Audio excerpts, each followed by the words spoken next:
लावारिस लाश। राष्ट्रीय अपराध रिकॉर्ड ब्यूरो एनसीआरबी के मुताबिक पिछले 6 सालों में करीब 2 लाख से ज्यादा पाई गई लाशें लावारिस थी, जिनकी कोई पहचान तक नहीं हो पाई। कुछ दिन गुजर जाने के बाद जब इन लाशों की कोई पहचान नहीं हो पाती, तब इन अज्ञात शवों का विज्ञापन अखबारों में दिया जाता है। ऐसे अज्ञात शवों को शमशान या कब्रिस्तान में रियायत दी जाती है, मगर अफसोस की बात है कि ऐसी लाशों को कोई कंधा देने वाला नहीं मिलता और इसी कारण ऐसी लाशें खराब होने लगती हैं। अक्सर इन लाशों को शमशान पहुंचाने का काम ड्रग एडिक्ट्स, जिन्हें नशे की लत होती है, ये लोग थोड़े से पैसों के लिए इस तरह का काम करने को तैयार हो जाते हैं। देश के कई मुर्दा घरों में लाशों की तादाद उनकी क्षमता से ज्यादा है और जब किसी शव का कोई दावा करता है तो उसे वो शव तुरंत सौंप दिया जाता है।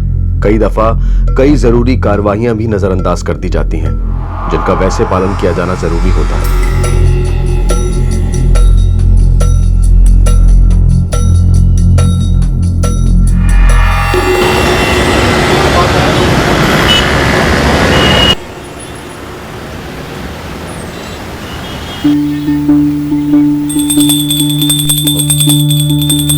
ओम गणेशाय नमः। ओम चंद्राय नमः। ओम सूर्याय नमः। ओम शुक्राय नमः। ओम शनिश्चराय नमः। ओम गुरुवे नमः।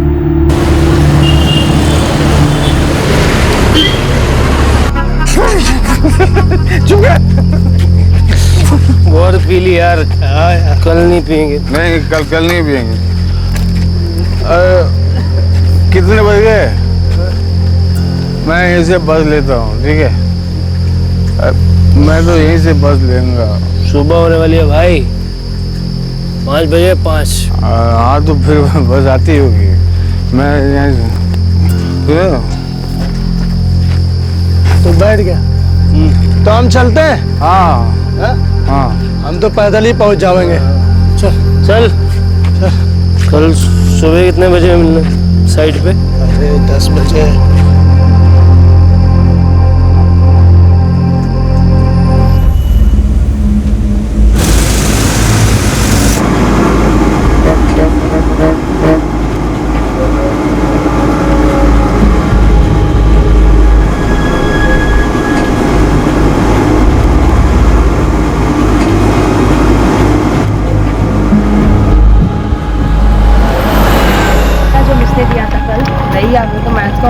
खत्म ही नहीं हुआ, टाइम ही नहीं मिला पूरा। अरे वो मैथ्स का एक्सरसाइज समझा क्या? हाँ, ये तो है, लेकिन फिर भी पड़ेगा उसमें से 2-3 जो क्वेश्चन है ना।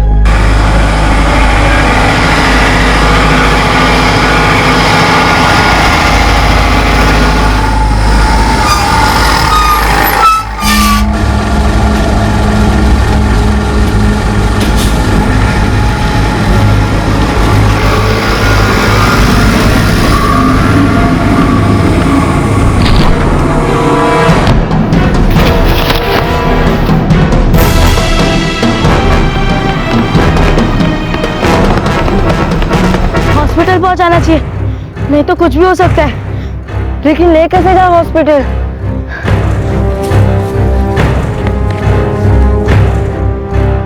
यार कोई गाड़ी ही नहीं आ रही है, एक आदमी भी नहीं दिख रहा यार, क्या करे?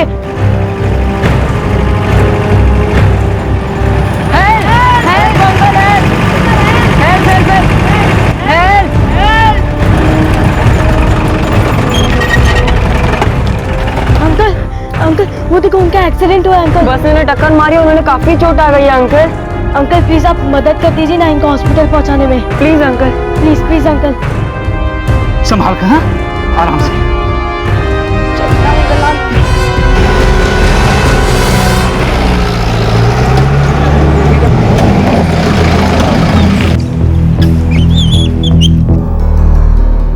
जब हम स्कूल जा रहे थे तभी हमने इन्हें देखा।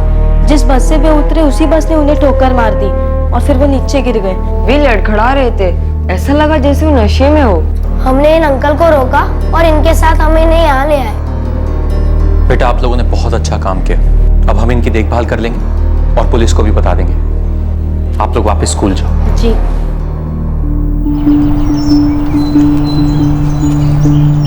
सुनो बच्चों, चलो मैं तुम्हें स्कूल छोड़ दूंगा।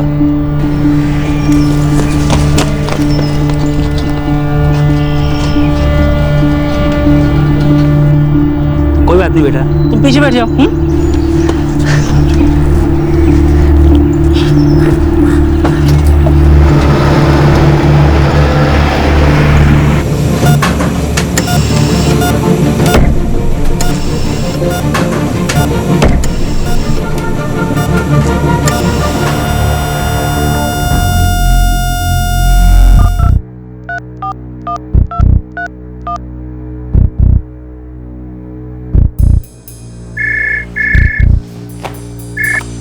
गोविंद राजपूत, बाजार थाना, जोधपुर।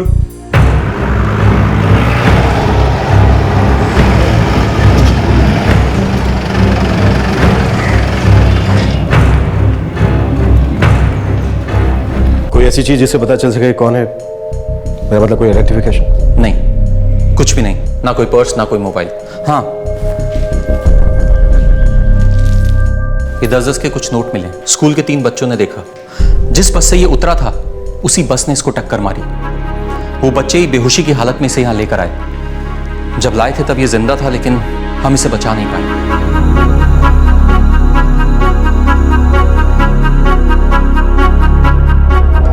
वो नशे में धुत था। जिस बस से वो उतरा उसी बस ने उसे टक्कर मार दी। स्कूल जा रहे 3 बच्चों ने ये देखा और उसे तुरंत अस्पताल पहुंचाया, लेकिन फिर भी इस शख्स को बचाया नहीं जा सका। उसके पास ऐसी कोई चीज नहीं मिली जिससे उसकी पहचान की जा सके। अखबार में विज्ञापन दिया गया कि अगर कोई जानकार या रिश्तेदार है तो आए और शव की पहचान करे। और फिर मौत के 10 दिन बाद कहीं जाकर इस शव को एक पहचान मिली।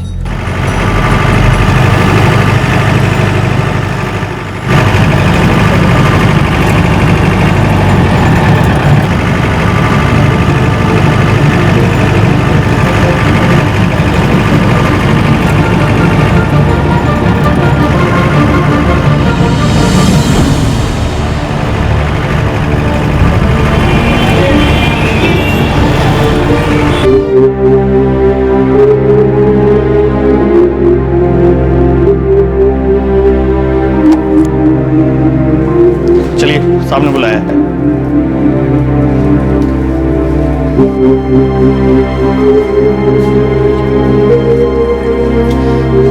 ये बाड़मेर में रहता है सर। मेरा चचेरा भाई है गोपाल सिंह। इसकी पत्नी घर पर है, लेकिन हम लोगों ने उसे बताया नहीं अभी तक। हमें खुद ही यकीन नहीं हो रहा कि ये चला गया। जोधपुर किसी काम से आया था? बेरोजगार चल रहा था सर। 4 हफ्ते पहले इसने मुझसे कहा था कि जोधपुर कोई काम ढूंढने जा रहा है, लेकिन पता नहीं कहां से उसे शराब पीने की लत पड़ गई। खूब शराब पीने लगा था सर। काफी पैसा बर्बाद किया। पढ़ा लिखा था सर, MBA किया था, लेकिन एक धुत सवार हो गई थी अपना बिजनेस करना। आप दोनों? गोपाल हमारा भी चचेरा भाई था। अनिल ने अखबार में खबर देखी तो इसे समझ नहीं आया कि उसकी वाइफ को कैसे बताएं। अभी 1 साल पहले ही तो शादी हुई थी दोनों की।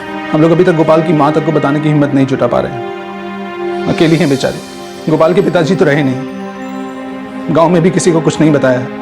लगा कि पहले चलकर पक्का तो कर लें, बात सही भी है या नहीं। मुझे तो अब भी विश्वास नहीं हो रहा कि ये गोपाल ही है।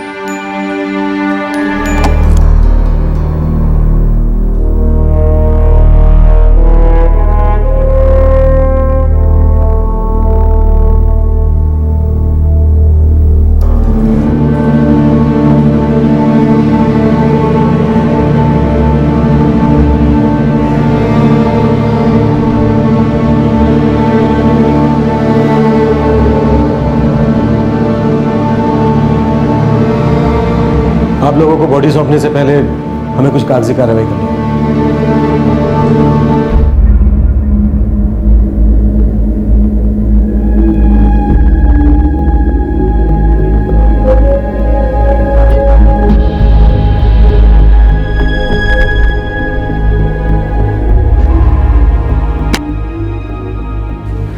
ठीक है, अब आप बॉडी ले जा सकते हैं।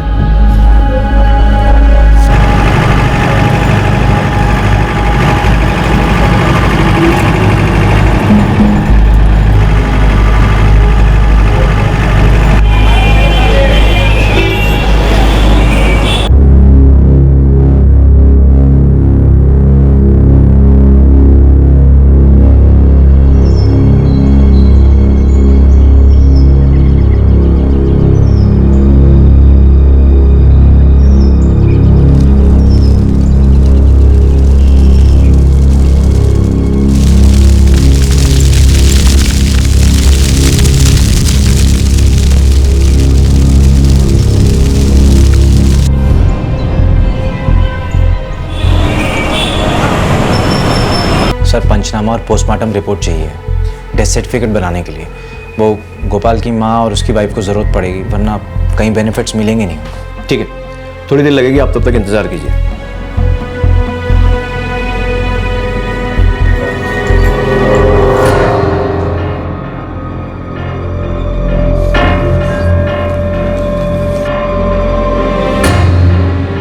थैंक यू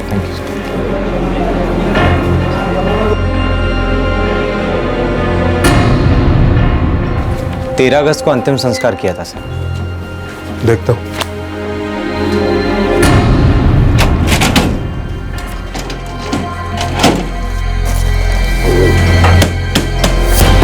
आधा घंटा लगेगा, तुम बाहर बैठो, मैं देखता हूँ।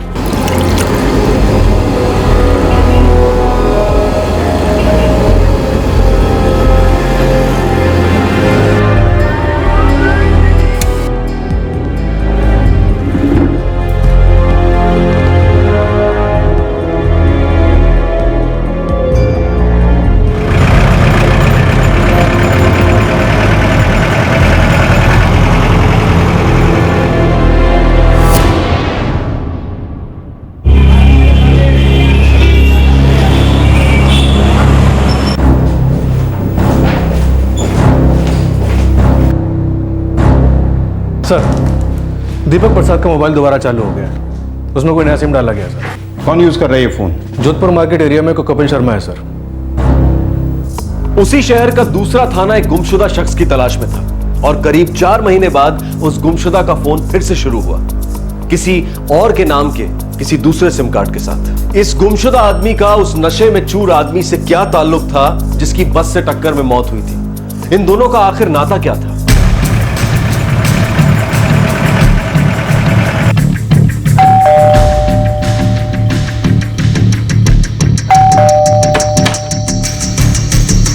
कपिल शर्मा? वो मेरे हस्बैंड है। क्यों? कहाँ है वो? घर पे ही है। बात क्या है? 4445768898। नहीं सर, ये मेरा नंबर नहीं है। आप ही के नाम पे लिया गया ये नंबर? कहीं ये वो नंबर तो नहीं है जो 3 दिन पहले आपने अमित को लेके दिया था? मेरा मोबाइल लेके आओ, मैं चेक करता हूँ।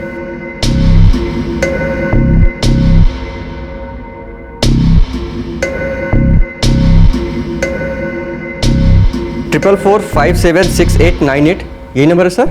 जी हाँ सर, इस नंबर का सिम मैंने अपने भतीजे को दिया था 3 दिन पहले। क्या नाम है उसका? कहाँ है वो? अमित शर्मा, स्टूडेंट है सर, ये पास में ही रहता है।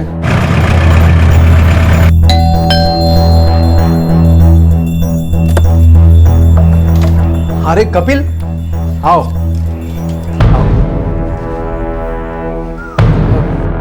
क्या हुआ? अमित है क्या घर पे? है, लेकिन बात क्या है? अमित, अमित बेटा।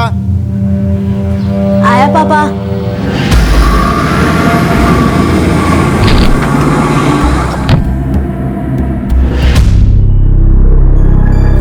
अमित, ये फोन कहाँ से लिया तूने? मिला मुझे। मिला? कहाँ से मिला? मुझे मेरे स्कूल के पास से मिला। अमित बेटा, सच बताइए किसका मोबाइल है? बेटा, किधर मिला आपको? सच्ची सच्ची बोलो। सच्ची मुझे मेरे स्कूल के पास से मिला। कहाँ मिला? रोड पे पड़ा मिला? जी सर। अमित बेटा, जिसका ये फोन है उसको हम पिछले 5 महीने से ढूंढ रहे हैं। आपको कुछ पता है किस आदमी का है ये? अमित, अगर तू सही नहीं बताएगा तो मुश्किल हो जाएगी। कब से पूछे जा रहा हूं, एक ही बात बोले जा रहा है। कपिल को तुम्हें सिम कार्ड दिलाना ही नहीं चाहिए था। आप गुस्सा मत कीजिए बच्चे पर। अमित बेटा, आप तो जानते हैं ना कि पुलिस को हमेशा सच बताना चाहिए, है ना? बोलो बेटा। सर, मुझे ये एक जीप के अंदर से मिला था। जीप के अंदर से? हाँ सर, ये 4-5 महीने पहले की बात है, जुलाई की। मैं अपने दोस्तों के साथ स्कूल जा रहा था, तभी हमने एक एक्सीडेंट देखा। एक आदमी बहुत बुरी तरह से घायल हुआ था। फिर हमने एक जीप को रोका और ड्राइवर अंकल की मदद से हम उसे हॉस्पिटल तक लेके गए और फिर उसी जीप से हम वापस स्कूल आ गए।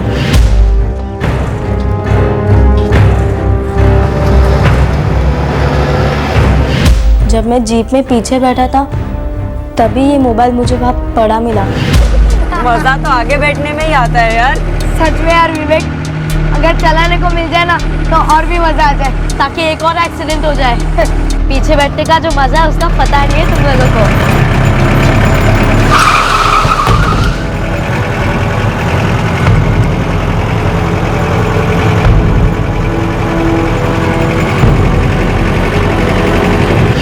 मैंने सिम कार्ड निकाल दिया और फोन तो अपने पास रखा। ये मोबाइल शायद उसी अंकल का है जिनका एक्सीडेंट हुआ था। किस हॉस्पिटल में ले गए थे बेटा आप उनको? KPR hospital.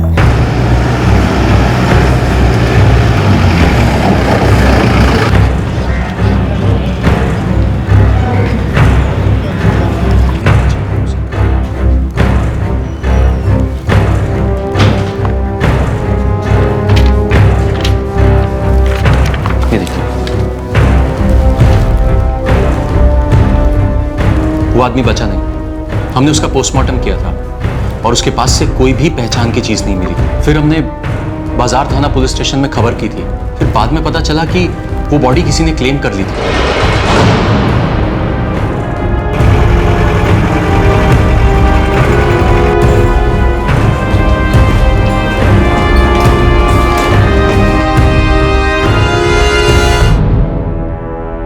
यही है वो आदमी? सर मैं रिकॉर्ड्स देखता हूँ। इसका तो हमने इश्तेहार दिया था पेपर में। पता नहीं कैसे हमारी नजर से चूक गया वो। यस सर, सेम आदमी है, वही है।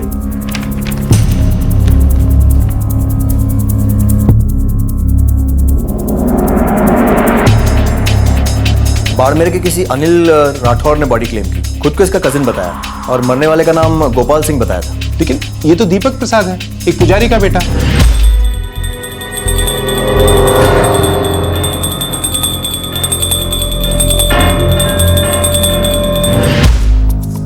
शिवेंद्र प्रसाद बहुत ही अच्छे इंसान है। दीपक उन्हीं का बेटा है। कई बार उनके साथ पूजा पाठ पे भी जाता था, बल्कि कई बार तो मेरे घर भी आया है। मतलब किसी गलत आदमी ने बॉडी क्लेम कर ली। ये दीपक 29 जुलाई को गायब हुआ था और उसके पिता ने 1 अगस्त को रिपोर्ट लिखवाई थी।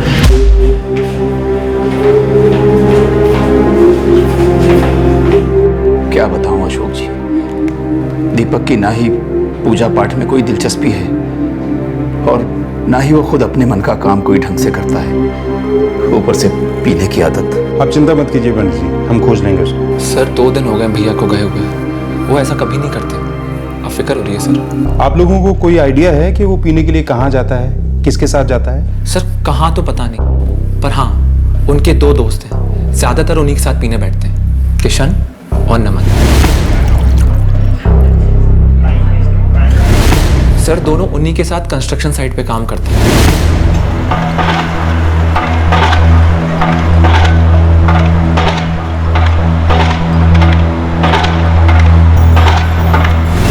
किशन और नमन, लेके आओ दोनों को। सर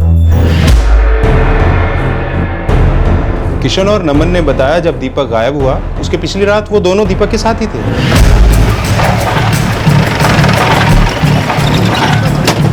साहब क्या बात कर रहे हैं साहब? मुझे कुछ नहीं पता साहब, सच्ची। अरे साहब क्या कर रहे हैं साहब? बात तो सुनिए। हमसे साहब नहीं पता साहब, साहब नहीं।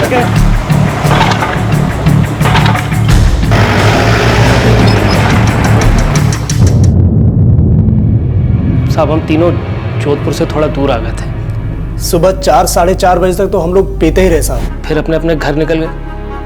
दीपक बोला कि वो बस से जाएगा। कितने बज गए? मैं इसे बस लेता हूँ, ठीक है? फिर उसे छोड़ के हम निकल गए।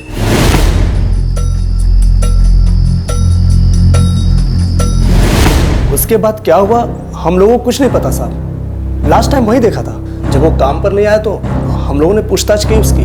किसी को कोई खबर नहीं थी साहब उसकी। लेकिन अनिल राठौड़ के साथ 2 लोग और भी थे जो खुद को उसका कजिन बता रहे थे। गोपाल हमारा भी चचेरा भाई था। उन्होंने दावा किया कि गोपाल सिंह उनका कजिन है। पंचनामा और बाकी रिपोर्ट्स भी लेकर गए डेथ सर्टिफिकेट बनवाने के लिए। सर अनिल, शिवानी और धर्म तीनों के फोन बंद आ रहे हैं। मुझे लग रहा है कि इसमें कोई रैकेट है। जरूर कोई ना कोई साजिश है। एक अज्ञात शव पे किए गए दावे का कारण अभी भी अज्ञात है। सर मेरे पास अनिल राठौर का बाड़मेर का पता है।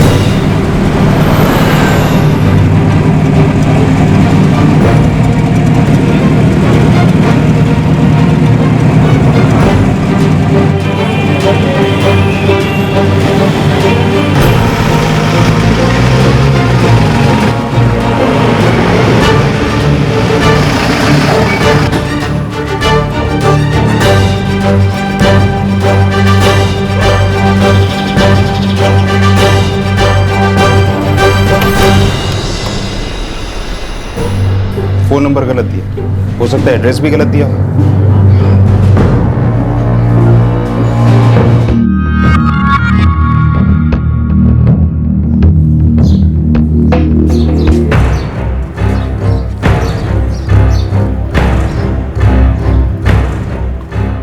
अरे क्या हुआ?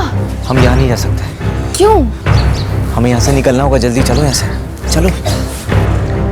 सुनो, हाँ साहब, क्या हुआ? ये अनिल राठौड़ का ही घर है ना? नहीं साहब, यहाँ तो कोई अनिल राठौड़ नहीं रहता। पक्का कोई चाल है। 12/16 यही है। हाँ साहब, पता तो यही है। अनिल राठौड़ गोपाल सिंह का चचेरा भाई, उसने ये पता दिया था। गोपाल सिंह? हाँ, गोपाल सिंह। हाँ साहब जी, ये गोपाल सिंह का ही घर है। अनिल राठौड़ ने कहा था कि गोपाल सिंह उसका चचेरा भाई है और गलत बॉडी की पहचान की। साहब ये तो पता नहीं, पर यहाँ गोपाल सिंह अपनी पत्नी कविता के साथ रहता है। सर, अनिल राठौड़ ने गोपाल सिंह की बीवी का नाम भी कविता ही बताया था।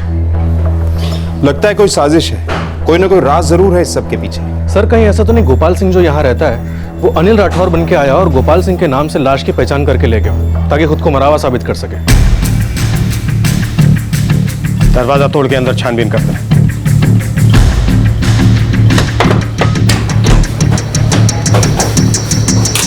कोना कोना छान मारो। ये अनिल राठौर बहुत बड़ा 420 लगता है।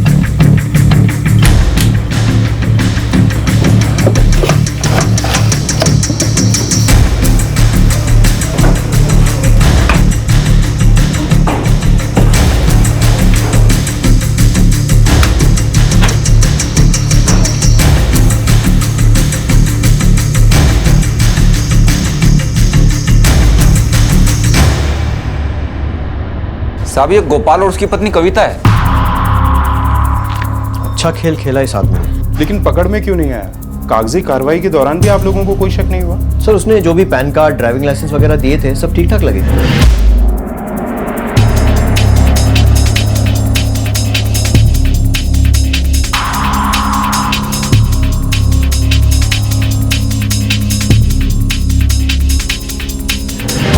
हद है, इस आदमी ने हमारे द्वारा दिए गए इश्तेहार की फोटो की काट-छांट की, माफ किया और फिर शायद उसी से डुप्लीकेट पैन कार्ड और ड्राइविंग लाइसेंस बनवाए। बड़ा शातिर है ये आदमी। इसने एक नकली नाम रखा अनिल राठौर। गोपाल सिंह का मैरिज सर्टिफिकेट भी इसने पेश किया जो इसके पास था ही, क्योंकि ये खुद गोपाल सिंह है। इसलिए सारे कागजात फर्जी लगने का सवाल ही नहीं उठता। इसने इतनी बड़ी साजिश की, इस सब के पीछे इसका कोई मकसद तो होगा। सर, शायद मैं वो मकसद जानता हूँ। सर, पंचनामा और पोस्टमार्टम रिपोर्ट चाहिए डेथ सर्टिफिकेट बनाने के लिए। वो गोपाल की माँ और उसकी वाइफ को जरूरत पड़ेगी, वरना कहीं बेनिफिट्स मिलेंगे नहीं। बेनिफिट्स? फायदे? इंश्योरेंस। खुद को मरा हुआ दिखा के, एक्सीडेंटल डेथ दिखा के इंश्योरेंस कंपनी से रकम हासिल करना, फिर तो जरूर किसी न किसी इंश्योरेंस कंपनी में क्लेम किया। हमें पता करना होगा कि पिछले 5 महीनों में गोपाल सिंह के नाम से कौन सी इंश्योरेंस कंपनी में क्लेम किया गया। ये क्या खेल चल रहा था? क्या साजिश रची जा रही थी? एक अज्ञात शव, एक लावारिस लाश को नाम मिला, पहचान मिली, मृत्यु प्रमाण पत्र भी मिला, लेकिन सब झूठे, फर्जी। मृत व्यक्ति का मोबाइल फोन एक बच्चे को मिला जिसने उसे फिर से इस्तेमाल करना शुरू किया और इसी ने पुलिस के सामने एक बहुत बड़ी धोखाधड़ी की परतें खोली। मृत व्यक्ति वो नहीं था जिसका कि दावा किया गया था, बल्कि वो तो 5 महीने से गुमशुदा कोई और ही शख्स था। क्या अनिल राठौड़ ही गोपाल सिंह था? आखिर अपने आप को मरा साबित करने के पीछे उसकी क्या चाल थी?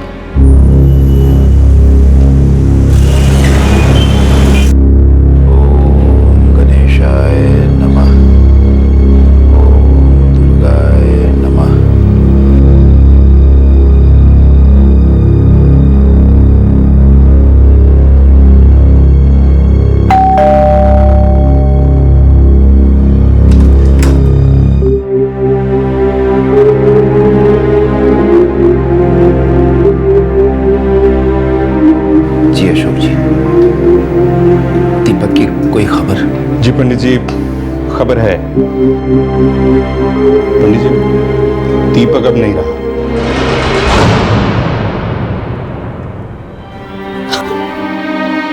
आपको कैसे पता चला सर? हुआ क्या? कहाँ मिले आपको भैया? वो हमें मिला ही नहीं है राकेश। दीपक 29 जुलाई को ही गुजर गया था। इसका पता अब 5 महीने बाद चल रहा है? जी, दरअसल किसी गलत आदमी ने बॉडी क्लेम कर ली थी। गलत आदमी ने बॉडी क्लेम कर ली थी? क्या मतलब सर? मतलब किसी ने उसको अपना रिश्तेदार बताया और बॉडी ले ली। पर क्यों? कोई ऐसा कैसे कर सकता है? वो मेरा बेटा था, दीपक मेरा बेटा था। कोई गलत इरादा था। दीपक जिस बस से उतरा उसी से घायल हो गया। अस्पताल में इलाज हुआ लेकिन बचाया नहीं जा सका। उसके पास कोई पहचान की चीज नहीं थी। जिस थाने में मामला गया उन्होंने एक इश्तेहार दिया और कुछ लोग आए और उसकी बॉडी क्लेम करके ले गए। कौन से थाने में? बाजार थाना पुलिस स्टेशन। उन्होंने आपको खबर नहीं दी? मतलब आप ही ने तो कहा था कि आपने भैया की तस्वीर हर थाने में पहुंचा दी है। जी मैं मानता हूँ गलती तो हमसे हुई है। दीपक का शव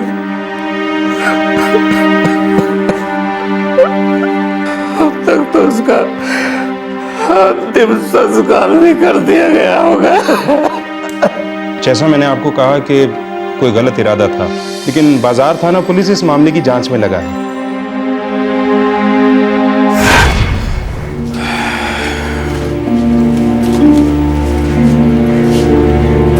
दीपक बेटा, तुम करना क्या चाहते हो? आप जो करते हो ना वो नहीं, बस कुछ और बाबूजी। बेटा मैं जो करता हूं ना उसमें बहुत सम्मान है। पर बाबूजी मुझे नहीं करनी है ये पंडितगिरी। मत कर बेटा, पर करना क्या है ये तो बता दे। छोटे को देख, पढ़ाई लिखाई पूरी हो गई, अपनी दुकान संभाल रहा है। तुझे तो बेटा पता ही नहीं है कि जीवन का करना क्या है। मैं और राकेश अलग है बाबूजी। शायद मैं वो हासिल नहीं कर पाया जो मुझे कर लेना चाहिए था, लेकिन मैं अभी भी यही पता करने में लगा हूं कि मुझे हासिल क्या करना है। मुझे अपना रास्ता खोजने दो बाबूजी, मेरे ही तरीके से। अपना रास्ता खोजो बेटा, पर तुम जो ये भटक गए हो उसका क्या? हमेशा शराब, आवारागर्दी, क्या ये खोज रहे हो? बस इसी बात की चिंता हमेशा लगी रहती है मुझे। भैया आज से आप मेरी दुकान संभालो, मैं आपका असिस्टेंट बनूंगा। मुझे खुद का कुछ करना है, पता नहीं क्या, पर कुछ अपना बाबूजी।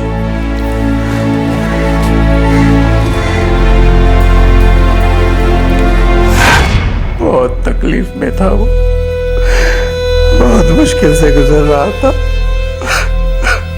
मेरा पहला बच्चा था, इसलिए मैं उसके दर्द को अच्छी तरह समझता था। राकेश की तरह काम तो नहीं कर पाया, पर वो खुद का कुछ अपना करना चाहता था और दुनिया से ही चला गया। नाम की बहुत मारा गया। सभी थे उसके अपने, सारा परिवार था, लेकिन एक लावारिस की तरह इस दुनिया से चला गया वो।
हर काम को बहुत ही बारीकी से अंजाम दिया गया है। सर 4 और इंश्योरेंस कंपनीज में बात करना बाकी है। इनमें से किसी एक में तो अनिल राठौर उर्फ गोपाल सिंह ने अप्लाई किया ही होगा। अनिल राठौड़ के दोनों रिश्तेदार धर्म और शिवानी का कुछ पता चला? सर खबरी लगा रखे हैं पर कोई लीड नहीं है। ये आदमी कितनी सफाई से ये सब कर गया, हमें इसे खोजना ही होगा। हम इसे ऐसे अपने हाथ से नहीं निकल जाने दे सकते।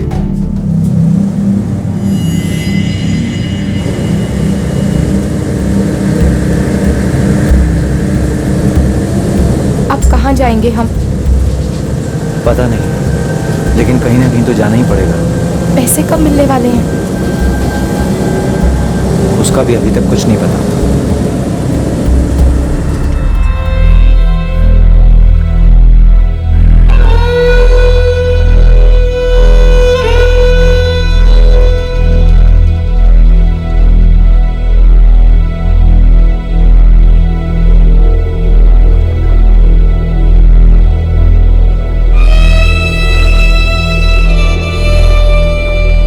ऐसा लग रहा था कि जिस सफाई और शातिर तरीके से अनिल राठौड़ उर्फ गोपाल सिंह ने अपनी ठगी को अंजाम दिया था, वो पुलिस के जाल से बच निकलेगा। ठग के हाथ की सफाई बेहतरीन थी, लेकिन कुछ गलतियों के निशान छूट गए थे। और शुक्र की बात है कि कहीं कहीं आज भी कामकाज में मूल्य, वर्क एथिक्स बाकी हैं, जो ऐसे निशानों को तुरंत पकड़ लेते हैं। सर केस अभी तक कोर्ट में ही है। हाँ एक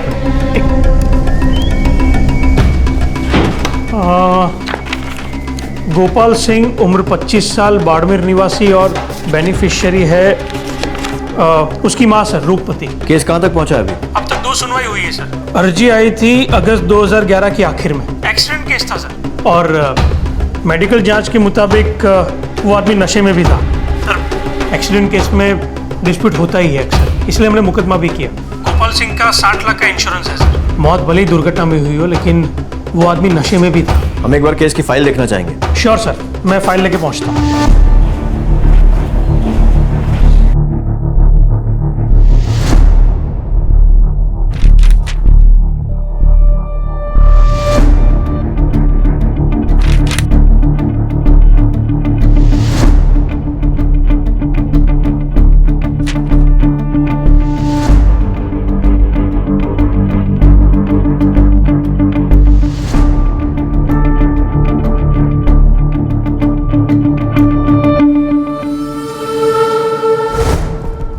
सर फाइल में कुछ गड़बड़ है क्या? ये आदमी गोपाल सिंह है जिसका ये फोटो लगा है, एक फ्रॉड है। हमने एक लावारिस शव का इश्तेहार दिया था अखबार में, उसे देखकर यह आया, अपना नाम अनिल राठौड़ बताया और एक डेड बॉडी को अपने चचेरे भाई की बताकर ले गया। उसका क्रियाकर्म किया, डेथ सर्टिफिकेट बनवाया और अपने आप को मरा हुआ साबित करके इंश्योरेंस क्लेम कर दिया। गॉड, तो सर वो जो लावारिस लाश आपको मिली थी वो आखिर थी किसकी? किसी एक पंडित के बेटे दीपक प्रसाद की, उसी की उम्र का है। कद, काठी, उम्र सब मैच करता था अनिल राठौड़ उर्फ गोपाल सिंह से, क्योंकि डेथ सर्टिफिकेट में कोई फोटो नहीं होता। पंचनामा और पोस्टमार्टम रिपोर्ट के फोटो बदल दिए थे। ये तो बहुत बड़ा फ्रॉड है सर। अच्छा खासा पढ़ा लिखा भी है, सॉफ्टवेयर कंपनी में काम करता है। क्लेम का भुगतान तो नहीं हुआ अभी तक? नहीं सर, अगली सुनवाई जनवरी 2012 में। सुनवाई में पेश कौन होता है? उसकी माँ जो बेनिफिशियरी।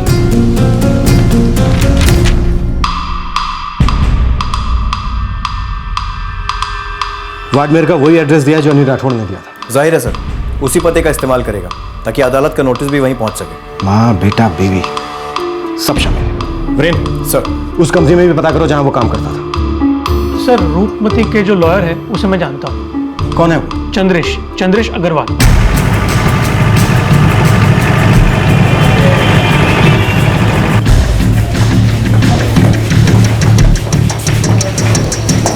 गोपाल सिंह ने अगस्त 2011 में अपनी नौकरी छोड़ दी। 3 अगस्त 2011 को ये रेजिग्नेशन लेटर दिया।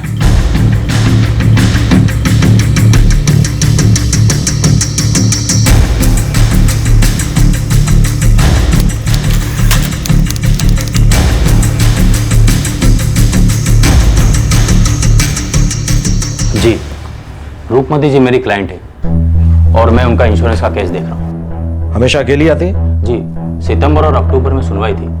वैसे बात क्या है? जिस बेटे का इंश्योरेंस क्लेम कर रही है वो बहुत बड़ा ठग है, जिंदा है अभी। उसने एक लावारिस लाश हासिल की, गलत सलत कागज तैयार किया और अपने आप को मरा हुआ साबित कर दिया। मुझे कोई खबर नहीं है जी। इस औरत का एड्रेस वाडमेर का दिया गया है और कॉन्टेक्ट नंबर इसकी बहू कविता का। मुझे इस औरत रूपमती से मिलना है।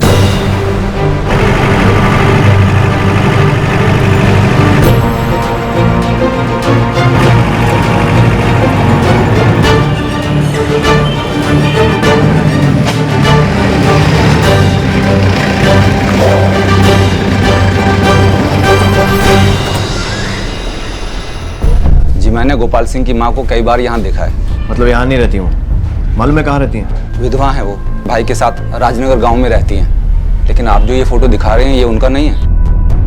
क्या? ये गोपाल की माँ रूपमती नहीं है। थैंक यू, हम इसे कांटेक्ट करें। और हाँ, याद रहे कि एक फ्रॉड केस है। बताने के लिए शुक्रिया।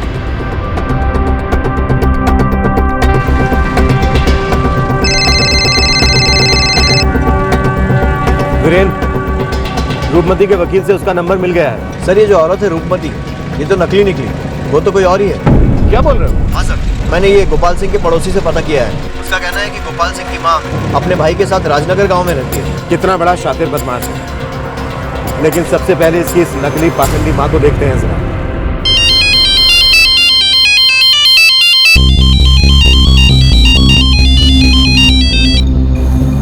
हेलो, कौन बोल रही हैं? जी कुसुम धीर, बताइए क्या काम है? कुसुम जी, आपका नंबर लकी ड्रॉ में निकला है। हमारे सर्वे में आपके नंबर को प्राइज के लिए चुना गया है। हमें आपको कुरियर भेजना है। आप हमें अपना एड्रेस देंगे प्लीज? अच्छा, क्या प्राइज है? अरे ये क्या धोखेबाजी है? मुझे तो कहा था कि प्राइज मिलेगा। बिल्कुल, प्राइज आपको जरूर मिलेगा, लेकिन अभी तो खेल शुरू हुआ है। सभी सवालों के सही जवाब देने के बाद ही खजाने का दरवाजा खुलेगा। मिलेगा, इनाम जरूर मिलेगा। पहला सवाल, गोपाल सिंह तुम्हें कहाँ मिला? गोपाल सिंह? कौन गोपाल सिंह साहब? गोपाल सिंह उर्फ अनिल राठौड़, जिसकी मां बनकर इंश्योरेंस क्लेम करने की धोखाधड़ी कर रही हो तुम। अभी बात आई समझ में? वो? हाँ साहब, उसका नंबर है मेरे पास, लेकिन साहब शायद उसका फोन खराब है। मैं भी एक हफ्ते से कोशिश कर रही हूँ ये जानने के लिए कि कोर्ट की अगली पेशी कब है, लेकिन फोन ही नहीं उठा रहा वो। मतलब तुम उसकी नकली मां बनने का नाटक कर रहे हो? साहब, मैं एक गरीब विधवा औरत हूँ, छोटा मोटा काम करके अपना पेट पाल लेती हूँ, और वो मुझे कचहरी के बाहर ही मिला था। खुद आया था वो मेरे पास।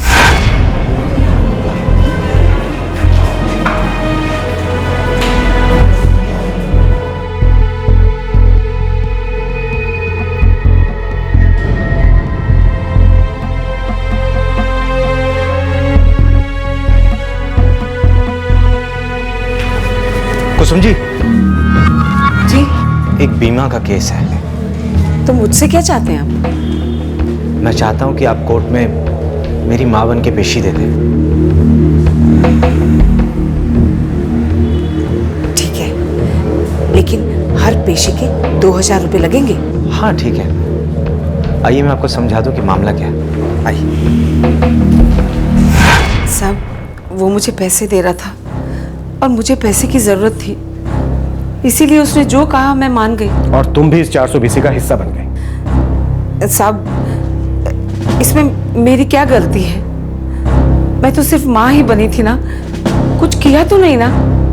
ये बड़े बड़े नेता लोग, अफसर लोग इतना कुछ करते हैं, इतनी 420 करते हैं, उनको कोई नहीं पकड़ता। बस हम गरीबों को ही पकड़ोगे क्या?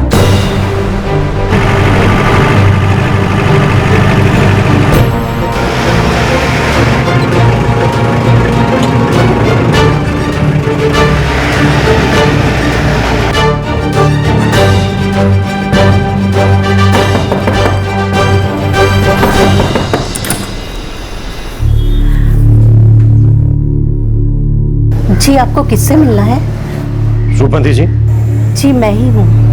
हाय राम, ये क्या किया मेरे बेटे ने, और क्यों किया? सारी बातें तो हमें तभी पता चलेंगी जब आपका बेटा हमें मिलेगा। अभी तो हमें इतना ही मालूम है कि ये सब उसने बीमे की रकम हासिल करने के लिए किया। मेरा बेटा ऐसा बिल्कुल नहीं कर सकता।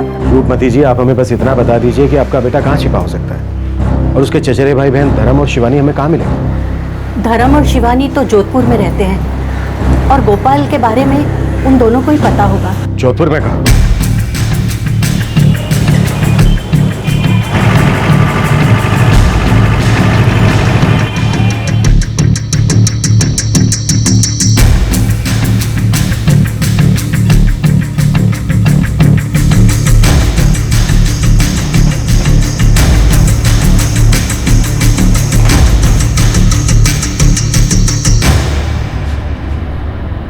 गोपाल सिंह का है? सच में नहीं पता सर, एकदम से टच में नहीं है। मैं भी कब से उससे बात करना चाह रही हूँ। तुम दोनों भी इस घपले में गोपाल के बराबर के हिस्सेदार हो।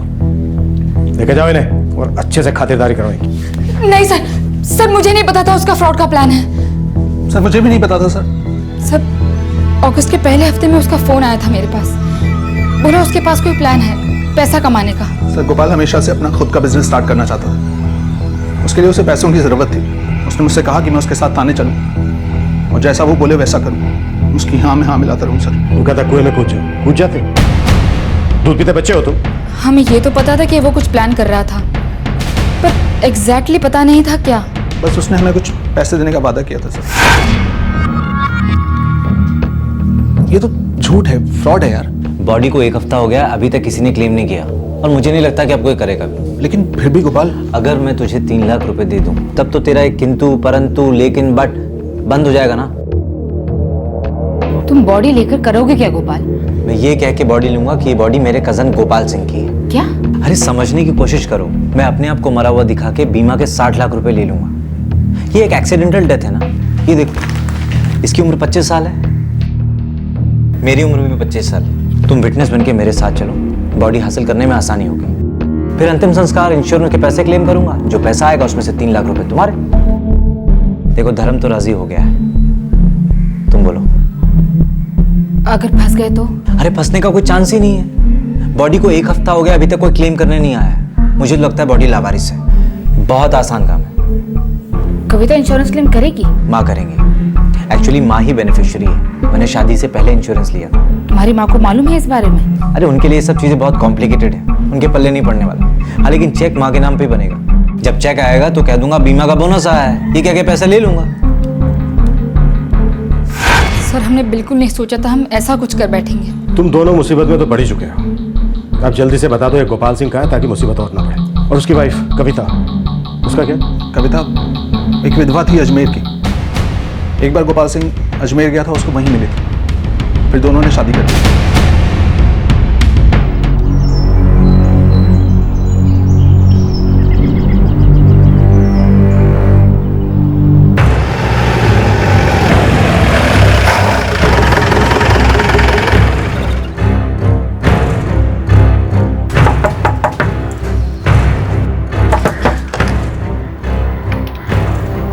जी कविता सिंह। सर मुझे नहीं पता गोपाल कहाँ है। कविता हमें मालूम है तुमने, तुम्हारे पति गोपाल सिंह ने और उसके चचेरे भाई बहनों ने एक साजिश की। 2 कैसेट बॉडी हासिल की, उसका क्रियाक्रम किया, फिर तुम्हारे पति गोपाल सिंह को मरा हुआ दिखाया। और ये सब एक बीमा कंपनी को धोखा देने के लिए किया गया। क्या बात है कविता, तुम 1 महीना पहले चली आई और बताया भी नहीं क्यों? फिर गोपाल आया, वो चला गया, फिर लौट के वापस आया ही नहीं। क्या चल रहा है ये सब? कविता अगर तुम्हें पता है तुम्हारा पति गोपाल सिंह कहाँ छिपा है और तुम हमें नहीं बता रही हो तो बहुत बड़ी मुसीबत में फंस जाओगे। सर मुझे सच में नहीं पता वो कहाँ है। मैं ये भी नहीं जानती कि उसने ये सब क्यों किया। मैंने उससे पहले ही कहा था कि हम अपनी जिंदगी में खुश हैं, जितना है काफी है। लेकिन पता नहीं क्यों उसे हमेशा से कोई बड़ा काम करना था और पैसे कमाने थे।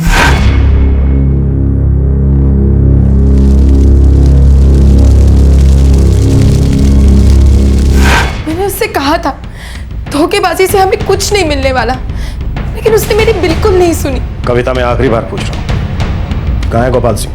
सर मैं सच बोल रही हूँ, मुझे नहीं पता। हाँ वो कभी कभी मुझे फोन जरूर करता है। लास्ट फोन कब आया था? कहाँ से आया था? करीब 1 हफ्ते पहले, जोधपुर से। तुम्हारा मोबाइल नंबर?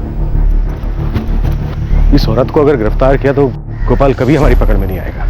सर इसका नंबर ट्रैकिंग पे डाल देते हैं, लगता है वो अलग अलग नंबर इस्तेमाल कर रहा होगा और इस औरत को पता नहीं लगने देंगे कि हम निगरानी में हैं। आइडिया अच्छा है। हम इस औरत पर नजर रखेंगे तो गोपाल अपने आप हमारे चंगुल में आ जाएगा।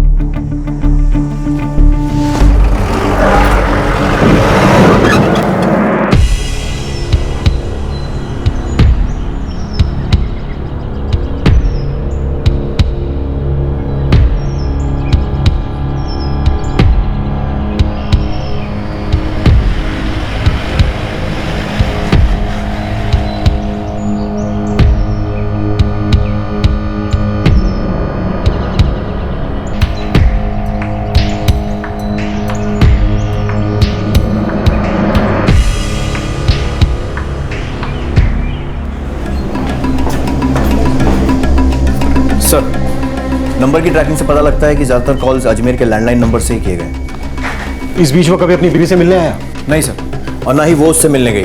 उस पर हर वक्त हर कदम पर नजर रखी जा रही है। हमें इसे किसी भी हालत में पकड़ना ही होगा। ये पहले भी हमें अच्छा खासा धोखा दे चुका है और अब हमारे हाथ नहीं लग रहा। 3 महीने बीत चुके थे, लेकिन गोपाल सिंह अभी तक पुलिस की पहुंच से दूर था। हालांकि उसके मकसद के बारे में पुलिस सब कुछ जान चुकी थी, पर गोपाल के गिरेबान से पुलिस अब तक बहुत दूर थी।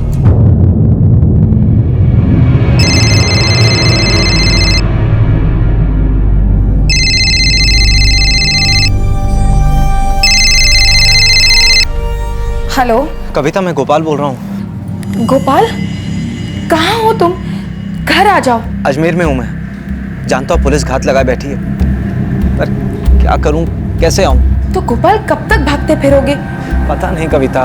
बस बहुत हो गया, अब घर आ जाओ। नहीं आ सकता कविता, लेकिन प्लीज मेरा एक काम कर दो। क्या? मेरे पैसे खत्म हो गए, पैसे की जरूरत है। कैसे दूं तुम्हें? पुलिस मेरे पीछे है। तुम्ही ने जब लास्ट टाइम फोन किया था तब मुझे बताया था ना। मैं जानता हूँ, लेकिन मेरी जेब में फूटी कौड़ी तक नहीं है। धर्म और शिवानी तो पुलिस की हिरासत में है और माँ पर भी पुलिस की नजरें टिकी हुई हैं। तो तुम ही बताओ मैं क्या करूँ? पुष्कर रोड के पीछे वीरान रास्ता है ना, वहाँ एक माता का मंदिर है। बस वहाँ 4 बजे पहुँच जाना। और एक बात सुनो, अपने पापा और किसी और को कुछ बोलना मत। ठीक है। कविता प्लीज आ जाना, पैसे की बहुत जरूरत है।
पापा, अशोक साहब का फोन था। दीपक भैया की बॉडी जिसने क्लेम की थी वो पकड़ा गया।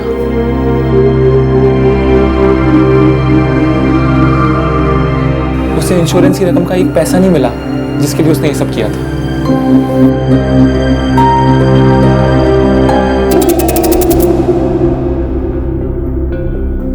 मैं अपने काम से बहुत तंग आ चुका था सर। अपना कुछ नया शुरू करना चाहता था। लोन के लिए अप्लाई किया, बहुत कोशिश की, पर नहीं मिला। इंश्योरेंस के ऊपर जो रकम मिलती है बहुत कम होती, किसी काम नहीं आता। मेरा डेस्परेशन बढ़ता जा रहा था सर।